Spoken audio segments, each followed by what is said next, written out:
Olá, seja muito bem-vindo e muito bem-vinda a esse vídeo. E hoje eu quero conversar com você um pouquinho sobre o verbo to be. Na real, um pouquinho não, eu quero conversar bastante com você sobre isso, pegando ali na sua mão do básico até o mais proficiente aí nesse tema. Por quê? Eu reparei aí, e na real eu reparei há muito tempo já, que muita gente tem muita dificuldade em relação ao verbo to be. E, inclusive, eu vou pedir para você deixar aqui nos comentários se você já desistiu antes de aprender o inglês porque você simplesmente não consegue entender o verbo to be assim de jeito nenhum. É uma dificuldade assim absurda para você. Deixa aqui nos comentários. Bom, mas antes da gente entrar um pouquinho mais a fundo aqui nesse tema, deixa eu falar um pouquinho sobre mim. Bom, eu sou o Pedro Galvão, professor de inglês há mais de 7 anos e tenho contato com o inglês aí há pelo menos uns 15 para mais. Eu estudo inglês desde quando eu era criança, tá? Eu tô fazendo esse contexto aqui só para você entender um pouquinho sobre mim e também para você entender quem vai estar te passando esse conteúdo aqui, beleza? Bom, mas vamos deixar de enrolação e entrar a fundo aqui no tema do que é o verbo to be.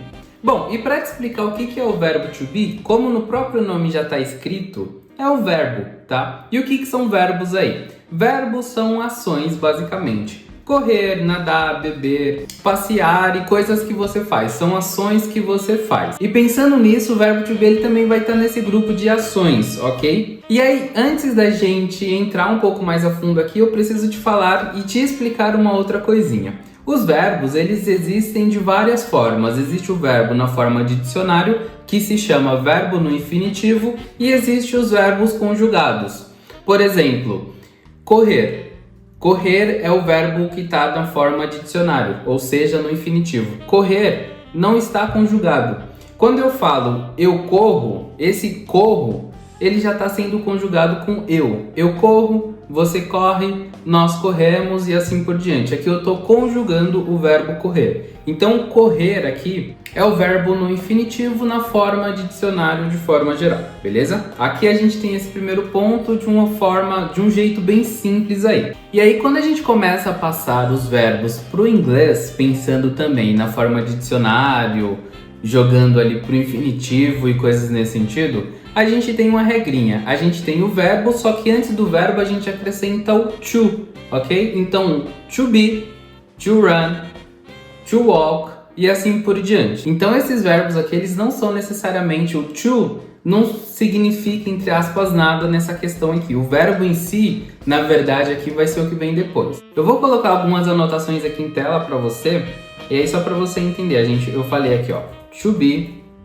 to run, to walk, por exemplo. Então aqui a gente tem 3 exemplos de verbo que estão no infinitivo. Só que esse to aqui na frente, ele não necessariamente significa alguma coisa. Eu vou deixar dessa forma bem crua para você entender, tá? Aqui a gente tem outras explicações em cima disso, mas vamos deixar de forma bem clara. Esse to aqui é o que faz esse verbo aqui na frente estar na forma de dicionário, na forma não conjugada do verbo, beleza? Então aqui o verbo em si vai ser esse be, ok? Be. Aqui o verbo de novo vai ser o run, run. E por fim a gente tem o walk, walk.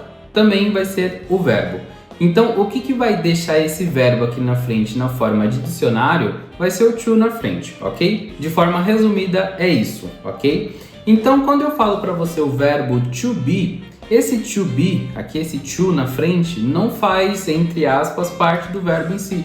O verbo necessariamente é o be, ok? A gente tem essa primeira explicação aqui. Bom, então até o momento aqui eu te expliquei o que são verbos, o que são verbos no infinitivo e coisas nesse sentido. Mas vamos entrar aqui de fato no verbo to be. O que é o verbo to be? O verbo to be no português significa ser ou estar. Isso mesmo, tem 2 significados.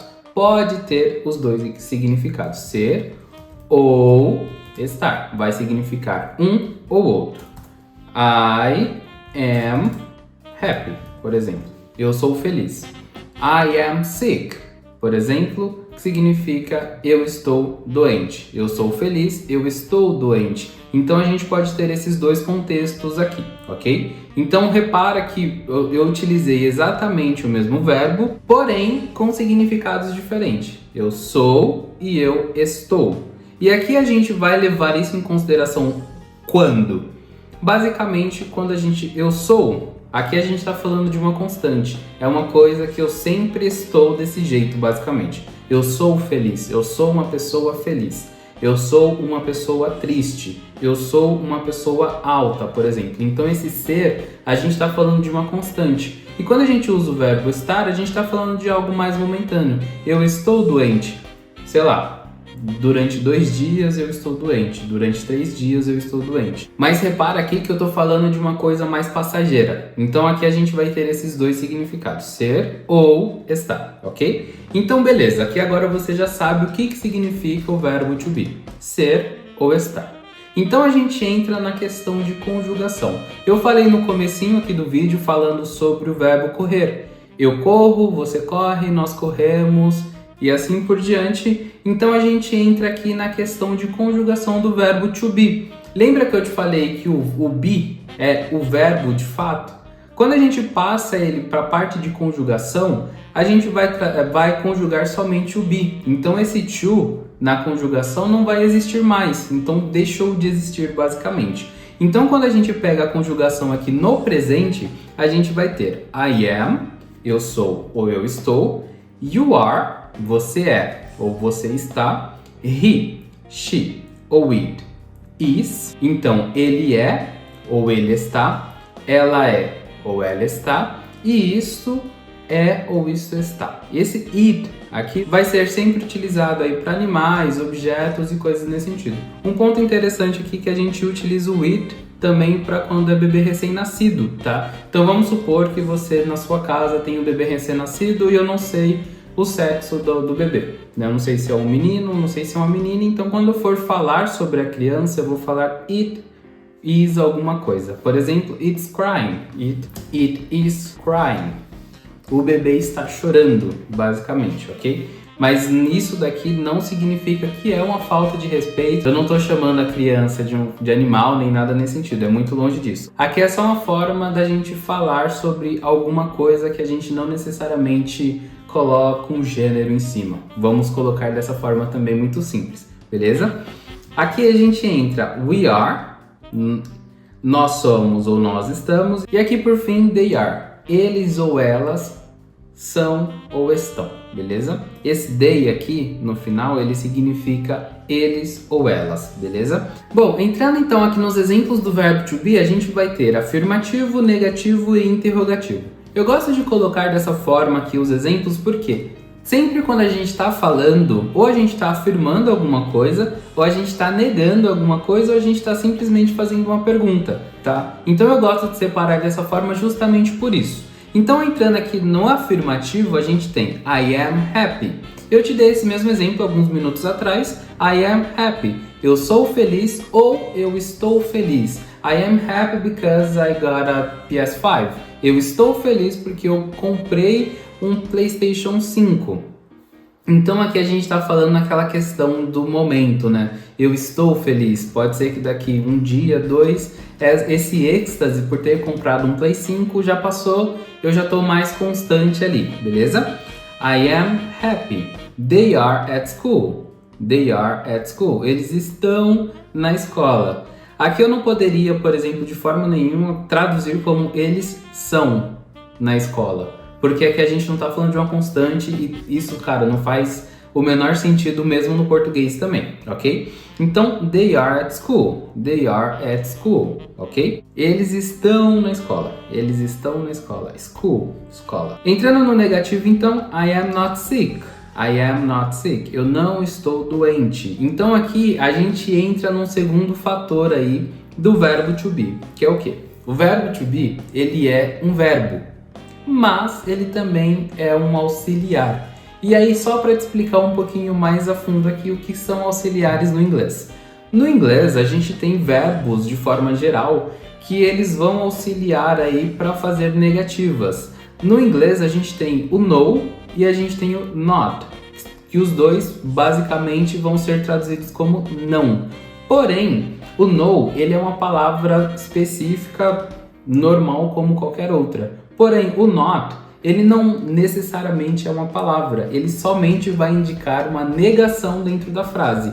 Ou seja, se eu estou falando aqui I am not, eu estou falando I am not Aqui eu não estou necessariamente falando não, eu somente estou negando alguma coisa, beleza? No português isso não faz muito sentido porque a gente só tem o não para indicar a negação. Então a gente já acaba usando como palavra, como negação e tudo no mesmo grupo aí, ok? Mas no inglês aqui a gente tem esse pequeno detalhe. E aí o not aqui, pelo fato dele ser uma negação e não necessariamente uma palavra, ele necessariamente vai precisar vir com o verbo auxiliar, ou seja, junto com o verbo to be nesse caso aqui. Existe um outro contexto também que é muito comum da gente ver no dia a dia, provavelmente você também conhece, que é I do not. Esse do not, ele é abreviado como don't. É muito normal ser utilizado aí, muito provavelmente você conhece também, né? I don't.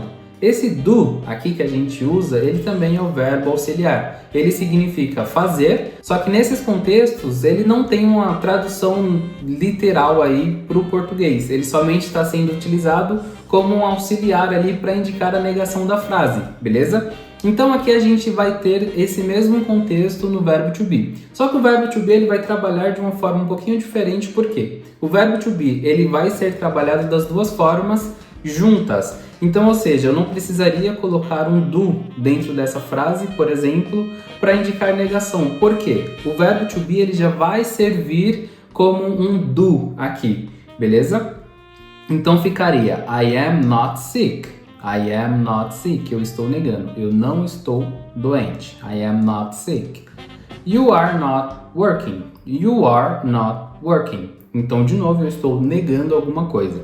Você não está trabalhando. Você não está trabalhando. Beleza? No interrogativo, a gente vai ter aqui Are you studying English? Are you studying English? Você está estudando inglês? Então repara nesse contexto aqui que quando eu vou fazer uma pergunta, eu começo com o verbo auxiliar. Isso é normal dentro do inglês. Então, por exemplo, se não tivesse aqui com o verbo to be, a gente provavelmente usaria o verbo do. Do you study English? Você estuda inglês? Nesse caso aqui, a pergunta ela muda um pouco porque eu estou perguntando se você estuda de forma geral e não se você está estudando no momento presente, por exemplo, beleza? Então aqui nesse contexto, sempre quando a gente vai fazer uma pergunta em inglês, a gente acaba começando aí com o verbo auxiliar, isso daqui é padrão. Então levando isso em consideração, é exatamente por isso que nas interrogativas a gente inverte a ordem. Então ao invés de eu falar You are studying English, a gente inverte. Então a gente colocaria Are you studying English? Isso para informar que eu estou fazendo uma pergunta, beleza? Indo para o próximo, Are they at home? Are they at home? Eles estão em casa. Então aqui, se eu colocasse ao contrário, They are at home, eu estaria afirmando, tá? Então se eu coloco na ordem normal da conjugação ali, do que você viu no slide anterior, eu estaria simplesmente afirmando e não fazendo uma pergunta. Obviamente que no contexto mais informal, no contexto mais do cotidiano e coisas nesse sentido, eu posso fazer a pergunta normal aí. They are at home? Só que aí eu vou fazer uma entonação de pergunta, isso aqui também é muito normal no dia a dia, beleza? Mas a título aqui de gramática, de coisas nesse sentido, inclusive de coisas que você vai ver no dia a dia, cara, é o correto. Vamos colocar assim, isso daqui é o correto, é o que você vai utilizar aí no seu dia a dia. Inclusive a gente tem muitos exemplos aí de filmes, série, coisas nesse sentido, que falam exatamente desse mesmo jeito no cotidiano. Aqui a gente está falando de contextos mais informais e coisas bem informais na real, quando a gente não inverte a ordem para fazer uma pergunta. Bom, antes de continuar aqui no conteúdo e falar um pouquinho mais sobre o verbo to be, eu sei que é um pouquinho complicado, eu sei que está sendo bastante informação, tá? Isso porque eu tô querendo trazer tudo sobre o verbo to be nesse mesmo vídeo aqui. Então vai acabar ficando muita informação para você aí. Cara, se precisar, reassiste e no final do vídeo também eu vou deixar um exercício aqui para você praticar nos comentários abaixo também para você poder aí ser avaliado, ter o meu retorno também para você obviamente evoluir um pouquinho mais no inglês. Então o meu objetivo com esse vídeo é justamente trazer tudo sobre o verbo to be, então vai acabar ficando bastante informação, beleza? E antes de seguir para o próximo slide aqui, se você quer ter um acompanhamento mais próximo, um grupo de conversação, uma plataforma completa com vários conteúdos de inglês assim possível, eu vou te recomendar o método RRSLG, que é um curso de inglês que vai do básico até o avançado num tempo aí de 1 ano e meio, tá? Então você tem esse período aí para estudar inglês, para aprender, mas você tem acesso vitalício à plataforma e você pode ali sempre participar das aulas ao vivo, que inclusive acontecem 2 vezes por semana. Então toda quarta e sábado a gente tem aula ao vivo dentro da plataforma para você praticar, aprender ali novos conteúdos, além do curso completo gravado, indo do básico até o avançado. Além disso, você também tem aí 4 módulos bônus até o momento. A gente está planejando coisa nova também, que vai ser o curso de inglês para viagem, o curso de inglês para o mercado de trabalho no exterior, o curso de inglês com inteligência artificial, ou seja, como você utiliza inteligência artificial no modo geral para aprender inglês e outros idiomas também, e o curso completíssimo de phrasal verbs e expressões. Então, se você quer aprender mais a fundo sobre expressões do dia a dia, frases e coisas nesse sentido, a gente também tem um curso completíssimo sobre isso, beleza? Bom, o curso também oferece ali o certificado de conclusão e diversas outras coisas aí. Além de toda semana a gente publicar aula nova dentro da plataforma. Então, ok, você já conhece o método RRSLG, então a gente entra aqui no próximo slide, que é a conjugação do verbo to be no passado. E aí no passado ele vai ficar um pouquinho mais simples da gente conseguir entender, que vai ser o quê? I was, you were, e aqui é importante a gente focar na pronúncia desse were. Isso por quê? Porque a gente tem essa palavrinha aqui, where, que significa onde, e a gente vai pronunciar ela como where, beleza? Então se a gente vai falar where, a gente não pode colocar dessa forma aqui, porque isso daqui a gente vai ler como were. Vai ser algo mais ou menos assim, ó, beleza? Were. Então vai ser aqui, I was, you were, he was, she was, it was, we were e they were, beleza? Então aqui, eu era ou eu estava, você era ou você estava, ele era ou ele estava e assim por diante, ok? A gente sempre vai seguir exatamente com essa mesma tradução aí. Bom, entrando então nos exemplos de passado aqui do verbo to be, a gente vai ter I was happy. Então, levando em consideração que a gente está falando no passado e não no presente, eu não vou falar aí, por exemplo, I am happy. I am happy vai ser presente, ok? Como eu estou falando no passado, a gente vai fazer essa substituição aqui. I was happy. Eu era feliz ou eu estava feliz. I was happy. They were at school. Eles estavam na escola. Entrando no negativo, então, a gente vai ter I was not sick. Aqui a gente vai ter esse not, de novo, indicando a negação, utilizando junto com o verbo to be. Lembrando que o verbo to be também ele entra como sendo um auxiliar, então a gente pode usar os dois juntos aqui. I was not sick, eu não estava doente. You were not working.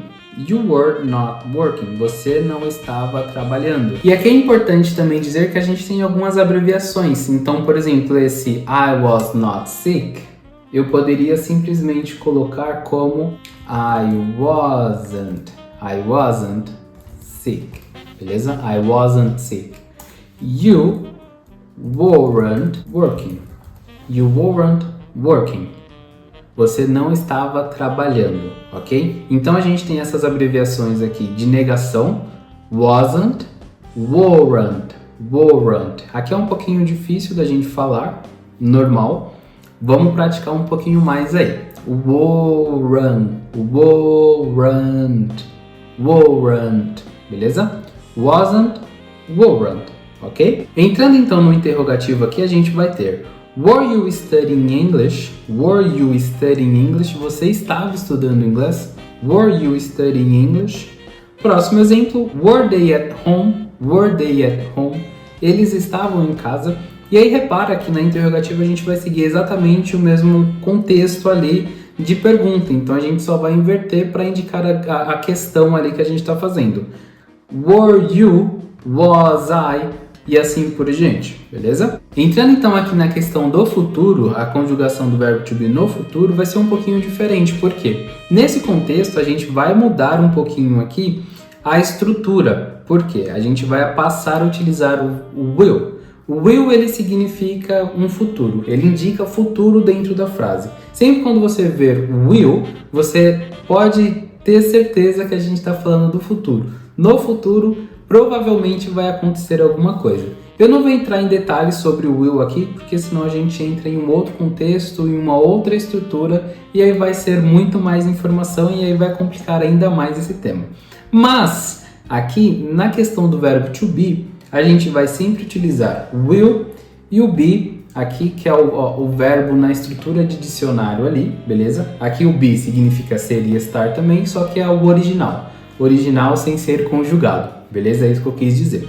Então aqui fica um pouquinho mais fácil quando a gente for falar de futuro, por quê? Para todos os sujeitos aqui, a gente vai usar exatamente o mesmo, tá? I will be, you will be, he will be e assim por diante. Então aqui, eu serei ou eu estarei, você será ou você estará, ele será ou ele estará e assim por diante, beleza? Então a gente vai sempre utilizar aqui o will be quando a gente for falar do verbo to be no futuro. Bom, então entrando nos exemplos aqui, a gente vai ter I will be happy, eu serei feliz ou eu estarei feliz.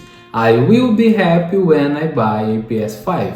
Eu serei feliz ou eu estarei feliz quando eu comprar um PlayStation 5. I will be happy when I buy a PS5, ok? They will be at school. They will be at school. Eles estarão na escola, ok? Bom, entrando no negativo então, a gente vai ter I will not be sick. I will not be sick. Indo pro próximo, you will not be working. You will not be working. Você não estará trabalhando. Entrando então aqui em mais uma abreviação, a gente vai ter will not. A gente pode abreviar como won't. E aqui é muito mais comum de ser utilizado, inclusive, no dia a dia, beleza? I won't be sick. I won't be sick. Deixa eu colocar esse mesmo exemplo. I won't be sick. Beleza? I won't be sick. You won't be working. You won't be working. Você não estará trabalhando. Então a gente tem essa estrutura aqui abreviada também, beleza? I won't. You won't. He won't. E aí segue exatamente do mesmo jeito, beleza? Bom, entrando então na interrogativa, a gente vai ter a mudança aqui, a troca. Só que aí, ao invés da gente utilizar o verbo to be como sendo o indicador da questão aqui, a gente vai usar o will, que também vai ser utilizado aí como um auxiliar dentro da frase, beleza? Na real, o will ele é 100% aí um auxiliar que vai indicar futuro e nesse contexto aqui ele também vai servir como pergunta. Então a gente, ao invés de começar be you blá blá blá, a gente vai começar com will. Will you be studying English? Will you be studying English? Você estará estudando inglês? Will you be studying English? Próximo, will they be at home? Will they be at home? Eles estarão em casa? Bom, e por fim aqui eu vou pedir para você deixar nos comentários abaixo se esse vídeo foi útil para você. Se a explicação desse vídeo também foi clara o suficiente para você sair dele aqui sabendo exatamente o que é o verbo to be, quando que a gente usa e assim por diante. Mas antes da gente finalizar essa aulinha aqui de verbo to be, eu quero fazer um practice time com você, um momento de prática, beleza? Então, eu vou pedir para você deixar nos comentários também 2 frases aí utilizando o verbo to be. Então você pode usar a sua imaginação e deixar aqui os seus 2 exemplos. Por quê? Porque aí basicamente todos os exemplos que você deixar aqui eu vou corrigir, eu vou revisar e eu vou te dar um retorno sobre como está sendo aí a sua prática, o seu momento de prática, beleza? Bom, então se você gostou desse vídeo, não esquece aí de deixar o seu joinha, se inscrever no canal, principalmente para me acompanhar aqui e acompanhar todo o conteúdo que eu tô criando aqui. Cara, eu crio basicamente conteúdo de inglês, principalmente, porque eu sou professor há mais de 7 anos, e aprendizado de idiomas no geral. Além de ser professor, eu também sou um estudante, né? Eu tô aprendendo aí espanhol e japonês, que são 2 idiomas, assim. O espanhol nem tanto, porque ele é muito próximo do português, mas o japonês, cara, tá sendo uma baita de uma experiência, assim, muito difícil mesmo. Então eu te entendo 100% nesse processo de aprender idiomas, de estar nesse fluxo aí de ânimo, desânimo de estar aprendendo alguma coisa nova no idioma, beleza? Então, se você quer acompanhar esse tipo de conteúdo, quer estar por dentro aí de novas aulas e coisas nesse sentido que eu vou criar aqui no canal, então se inscreve. E é isso, e eu te vejo na próxima.